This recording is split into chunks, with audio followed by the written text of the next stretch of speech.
Welcome to the One Man's Trash podcast. I am your host, Ellie McGarrian, and today we will have a special guest on the phone with us, all the way from Michigan. This individual is a top-rated eBay seller who has sold over 10,000 items in over 26 years on the site. And the most impressive part is that he has 100% positive feedback across those 10,000 plus sales.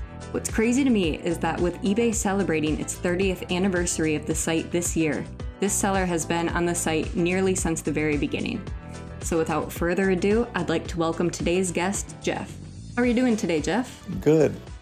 Let's jump right in to the questions. Let's talk about your eBay store a little. So the name of your store is Yesterday's Idols. How did you choose that name, and what's kind of the significance behind it? Yeah, that was a name I chose actually prior to becoming an eBay seller. Back in the 90s when I was I've been a baseball card collector and memorabilia collector since I was a kid back in the 70s. And then as the collection grew and I decided to sell pieces off, I started doing, in-person card shows throughout the Midwest, whether it was Chicago or Detroit or Cleveland or Pittsburgh or Boston and so on. And so I chose the name Yesterday's Idols because most of my stuff was based on vintage baseball and nothing of current modern-day players of the day. So Yesterday's Idols was where the eBay name came from. And was eBay the first platform you sold on when you started online? Yes, that was certainly the first by far. I've since put a few things on Craigslist, and that works fairly well as a few items on Facebook as well, but primarily it's eBay. Back when you started on eBay in 1999, was that basically the only option for online retail at that point? Yeah, there was, I think, a couple small ones that followed up that claimed they would be competition to eBay, but they never panned out and they fizzled out in a hurry. And really, to this day, I'm not sure that there is really competition to eBay. Certainly Amazon is out there, but it seems like Amazon has really taken on a more of a corporate type of platform. There's way more corporations selling on Amazon than individual people like me. eBay is a lot more geared towards just the user and individual sales. It seems that way, yeah. And in my regard, I like it because there's more people just looking to buy from individuals and not necessarily a large company. So. Right. Plus, you have such a long history on the site and such a big base that there's really probably no point to consider switching to anything. Yeah. In fact, one of my sons mentioned about, trying Amazon. And, I thought about it for a while, but I'm so used to eBay and I've got so many repeat buyers that I figure I may as well just stay put. So I did check out your store a little bit on eBay, and aside from sports memorabilia, I did notice quite a few miscellaneous items, either actively listed or recently sold on your store. And a couple of these that I kind of want to discuss are a 2005 Toshiba Owner's Manual for a color TV, a 2008 LG Glimmer Cellular Phone User Guide Owner's Manual, and an empty Microsoft Xbox box. So let's start with the 2005 Toshiba Owner's Manual for the color TV. Where did you find this artifact? I probably found it in a drawer in my home, probably a TV that we had at one point. And the crazy reason it's out there and offered for sale is there are folks that collect vintage electronics, and even at times these electronics may or may not be usable, but they will display them in their home and they would like the original paperwork with them. There's a lot of folks that will buy, let's say, a vintage home, and they will decorate the kitchen with vintage appliances, and they love to be able to open a drawer and say, hey, here's the original paperwork for an old stove, a hot point stove or something like that. So the idea came to sell some of this obscure stuff from a sale that I had, probably decades ago when I found an old washing machine and dryer owner's manual that my wife and I had when we were very first married in the mid-'80s. And I decided I'll throw them out there and put them online, and sure enough, they sold. And, the rule of thumb to eBay is sort of the fundamental premise is that there's a buyer for everything. And when you have just a single item, you only need one buyer. And when you're talking about a worldwide audience, chances are there is somebody in the world that wants that item. That is such a unique hobby. And I bet eBay is such a great hub for those people to find such specific items for sale. It's very unusual. In fact, a lot of times when eBay has changed. The platform itself has changed in the 26 years I've been on it. In the years gone by, if somebody bought something super obscure, it would just raise my curiosity, and I would go to their username and sort of take a peek at all the things they're buying. Now, eBay does not allow you to do that anymore because they know that maybe you're trying to circumvent their system and sell something else to that buyer directly. But it used to be really interesting to see why somebody just bought something strange from me, and then I might see 10 other items, and I say, then it makes total sense when I see the other items that they're buying. So I guess it makes sense from eBay's standpoint as to why they would remove that for their own sales within the site. They're very protective of their platform. In fact, my username, YesIdols, just of course short for Yesterday's Idols, my username used to be yesterdaysidols@aol.com. Well, they wiped that out. You cannot use an email address as your user ID because people will just circumvent and go right to your email, shoot you an email, and try to offer you, hey, I'll give you 10% less if you'll sell it to me directly, and circumvent the eBay fees. So eBay does a very good job of making sure that the two buyers cannot contact each other, or excuse me, the buyer and the seller cannot contact each other outside of the platform. Let's go on to the 2008 LG Cellular Phone User Guide Owner's Manual, English and Spanish. And this is a current listing, but tell me a little bit about where that one came from. Again, probably one of my family's kids' old cell phones. Kids are gone, but they left the debris behind. And I probably pulled it out of a drawer hoping somebody had one of those old cell phones and wanted to put it on display with a phone. That's probably the thought process behind it. You know, even in the baseball card industry, go back in time to the 50s, the 60s, the 70s, when kids would go into a retail store to buy their packs of cards, once the packs were all purchased from the box, the display box, the retailer 9 times out of 10 took that retail box and threw it in the garbage. Well, those have become enormous collectibles. In fact, 3 months ago, I sold an empty cardboard box from a 1955 group of cards, and it sold for $800. So they've become huge collectibles. So the gentleman that bought that box probably has plenty of those 1955 cards and wanted to display the box with his set of cards.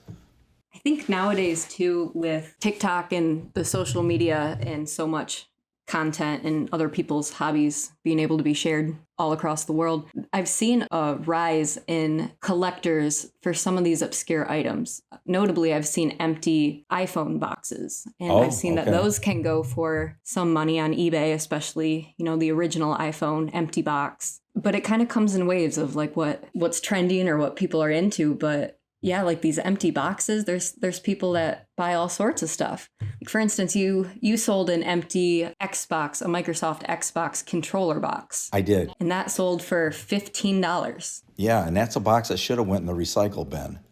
But I figured, what the heck, I'll give it a try. And, you know, there are times that you wonder, well, is it worth the time of taking a few images and scanning it and downloading it to eBay? But you know, not only is there a few bucks involved and a couple extra bucks in your pocket, but it's sort of the thrill of the sale as well. You know, pick up your phone in the morning after getting up and check your emails, and sure enough, you know, you made a sale, and it intrigues you that, okay, what sold overnight while I was sleeping? So it's sort of like having a 24/7 operation.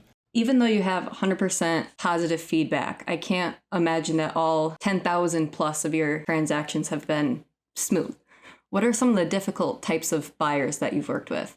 Really, you know, I've had very, very good luck overall. In 26 years, I believe I've had, and I'm actually just shy of 11,000 items. I was just looking at that earlier today, which amounts to a little over an item a day over 26 years. I've only had 2 returned. And one was for condition. It was really something that was beat up in the mail. Therefore, I just simply filed an insurance claim and got a refund for it. And the gentleman that bought it got a refund as well. And the second item, I think it was just a buyer's remorse kind of thing. Got it, probably felt he shouldn't have spent the money and simply sent it back. It was very quick and very easy. And there was no negative feedbacks. In fact, I don't think I've ever received a negative feedback. And eBay, unfortunately, has become very pro-buyer. Basically, the powers to be at eBay say if the buyer says that there's a problem, then there must be a problem.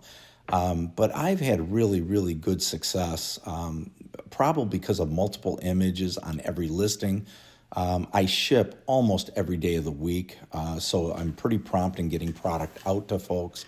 And I think I've avoided any issues by having good text descriptions as well. So I think the more you put into it, in the long run, it saves you all the hassles of the returns and so on. That's a good point too, because then if it's listed in the description and there's a photo of it, then the seller can't say that it was inaccurate or anything like that. Exactly. Yeah. And I mean, you can choose as a seller to not accept returns. And I choose not to do that because I just feel it will scare some folks off. And when I look at the fact that I've had 2 returns in 26 years, I'm not too concerned about the chances of a return. So you haven't had too many difficult customers. How about any, I don't know about standout customers, but certainly a lot of standout customers, a lot of people that appreciate the good packaging, the careful packaging. And I really do somewhat pride myself on whether somebody buys a $10 item or that $800 empty box, it's going to be packaged carefully. I want it to get to them exactly as it left here. So I do take my time with that. And I do have a lot of repeat customers. I have a gentleman in Fresno, California, for instance, that bought an item today, a $90 baseball card. He has bought from me once a month for probably the last 5 years. And he probably waits for a payday and then pulls the trigger on another item. But he's been consistent for, easily 5 or 6 years now, and it's just nice to hear from him. There's great folks like that keep coming back, and that's a testament to doing, something correctly and being fair with pricing and being fair with shipping costs and so on. So it's good to see these folks back because that is a sign that something is going correctly. Any maybe stories associated with any sales? Oh, eBay has, eBay markets themselves really well. So I get emails and different things from eBay saying, hey, why don't you try this new technique of marketing your items or this technique? For instance, usually 1 weekend per month or sometimes 2 weekends per month, I will throw out a blanket 10% off sale for everything for the weekend. And typically what it does is anybody that's sort of riding the fence about buying an item, all of a sudden they'll get an email that, hey, that item you looked at 2 hours ago is now 10% off. So that it just sort of sends them maybe over the edge if they're riding the fence on whether to buy something or not. I don't even know how it happened. I think I got a $100 bill at a bank and I thought it looked sort of funny. And I looked at it and the date was something in the 1930s. And through the internet, I looked it up, and sure enough, the $100 bill's worth, I don't know, $120, $125. So I thought, well, I'll throw it on eBay and sell it for, $115 or $120. Well, then eBay, I put it online, sort of forgot about it. It had not sold, and eBay threw me one of those, hey, this weekend you can promote a 15% off sale, and we won't charge you final value fees on the items that sell. And I thought, oh, what a perfect idea. So click. I go ahead and accept that with my 1,300 items. And sure enough, somebody buys the $100 bill for $90. Oh, my goodness. So, I mean, as dumb as it sounds, now that's become a family story around my home that my dad is so wise financially that he takes $100 bills, puts them online, and sells them for $90. Well, it actually happened. And you know what? I did honor the sale. I didn't have to. But it was my doings, and I honored the sale. So that guy probably got one hell of a laugh out of it when he got the $100 bill in the mail. So Yeah, I bet it's a good family story for that guy on that's his side true. of it That too. is true. Absolutely. So yeah, go figure.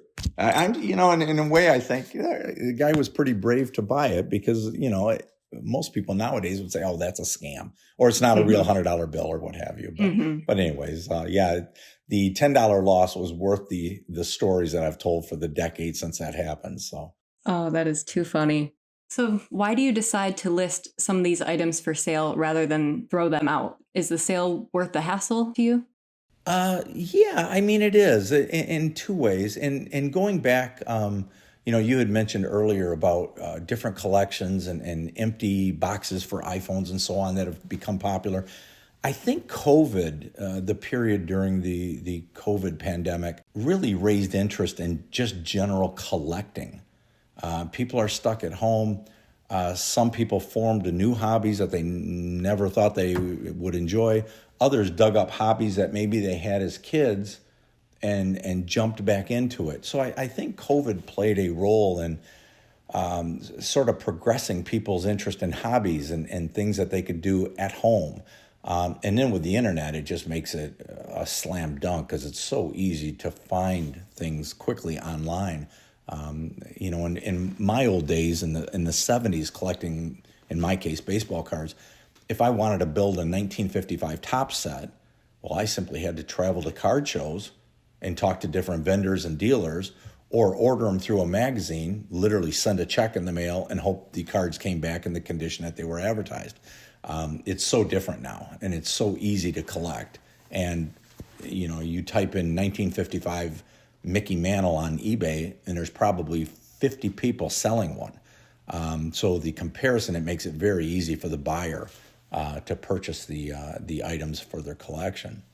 But as far as the obscure stuff, I sort of get a kick out of it. I sort of enjoy it. It's sort of, in a sense, it's the opposite of walking through an antique store and finding a little treasure that you like. Maybe kids or young adults go through an antique store and say, "Oh, I love that bracelet," or "I love this," and it's just sort of a quick treasure, and they buy it on site.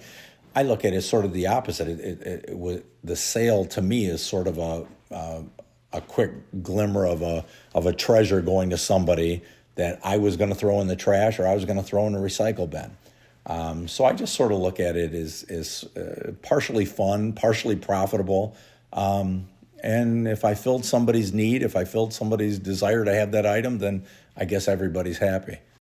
And also, Ellie, eBay has allowed a lot of people like me to stay home. And literally, I mean, when I think of the tens of thousands of miles that I used to drive to sell at sports shows, and then you take a risk of the car accidents, you take a risk of theft at card shows, which I was a victim of on a couple of occasions. eBay is a wonderful thing. I mean, to be able to sit in your house and do the same thing and do it from the comfort of your home rather than traveling like I used to do. I mean, I think there was one year in the 90s, I think I did 29 weekend card shows. And it's a brutal lifestyle. It really is. So eBay in that regard is a blessing. Plus with eBay, you don't have to be organized. I can pull one card out of a stack of cards, throw it on eBay and sell it. Whereas if I go to a show, I have to be completely organized. A guest or a prospective buyer comes to your table and says, "Do you have a 1973 Willie Mays?" I better know if I have it, and I better know where to find it at the table if I do have it. Whereas at home, if one of my repeat customers reaches out to me, I can say, "Yeah, I've got one because it's in my storage room." So there's a ton of advantages. I guess the disadvantage would be if I'm at a card show and somebody asks for that same Willie Mays card or Mickey Mantle card, I might be the only person in the show with that card, which is to my advantage. However, on eBay, there's going to be 50, 60, or even 100 sellers with that exact same card, all coming together on one site for the benefit of the buyer. So it works both. Do you also reach that many more buyers also? You do. You reach more than you would be sitting in a show in Chicago. That is absolutely correct. Yeah, a much bigger audience. So Well, Jeff, thank you so much for your time with us today. You have been a fantastic first guest for the One Man's Trash podcast. This is my first episode. And aside from your usual sports memorabilia, I'm just so impressed with some of the items you've been able to sell online over the years. These are items that most people would have tossed out, but instead you found these people who need these items, and it results in a happy buyer, obviously, as we see from your feedback. A few dollars in your pocket and one less item in the landfill, which I think is a nice little bonus as well. Yeah, I can't argue. You're absolutely right. And I'm not sure they actually need the item, as you said, but a lot of them want the item. There's a huge difference. I can't imagine anybody needs these things, but if you want it for your collection, it makes you happy, then everybody's in good shape. Jeff, I wish you the best for you and your store. Thank you so much for joining us today, and hopefully we can keep in contact. I'd love to keep tabs with you and your online marketplace. Thank you so much for your time on the show. Well, thank you. It's been fun. Thank you so much, Ellie. Bye-bye. And to all my listeners with us here today, I want to remind you to think before you throw that out, whatever it is. And of course, thank you for listening. Please consider subscribing and turn on alerts so you never miss a new episode.